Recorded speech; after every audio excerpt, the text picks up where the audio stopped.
Welcome to black and white digital media. BRS BSP స్నేహగీతం start కాగానే అసంతృప్తి రాగాలు కూడా బిగ్ సౌండ్తో వినిపిస్తున్నాయి. బీఎస్పీతో బీఆర్ఎస్ పొత్తు పెట్టుకోవడాన్ని డైజెస్ట్ చేసుకోలేకపోయినా సిర్పూర్ బీఆర్ఎస్ మాజీ ఎమ్మెల్యే కోనేరు కోనప్ప పార్టీకి గుడ్ బై చెప్పేశారు. మంత్రి పొంగులేటి శ్రీనివాసరెడ్డిని సెక్రటేరియట్లో కలిశారు.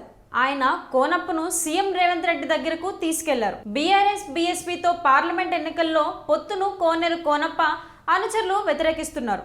దీంతో తన అనుచరులు హైదరాబాద్కు పిలిపించుకుని కోనప్ప వారి అభిప్రాయం మేరకు బీఆర్ఎస్ పార్టీని వీడాలని నిర్ణయించుకున్నారు. కోనప్ప 2014లో బీఎస్పీ తరపున పోటీ చేసి ఎమ్మెల్యేగా గెలిచారు.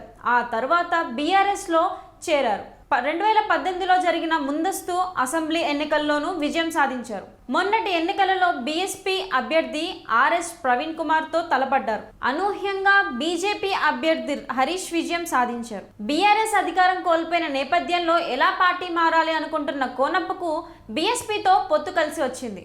కోనప్ప కాంగ్రెస్లో చేరే డేట్ ఒకటే మిగిలింది. ఇలాంటి ఇంట్రెస్టింగ్ వీడియోల కోసం మా ఛానల్ సబ్స్క్రైబ్ చేసుకోండి.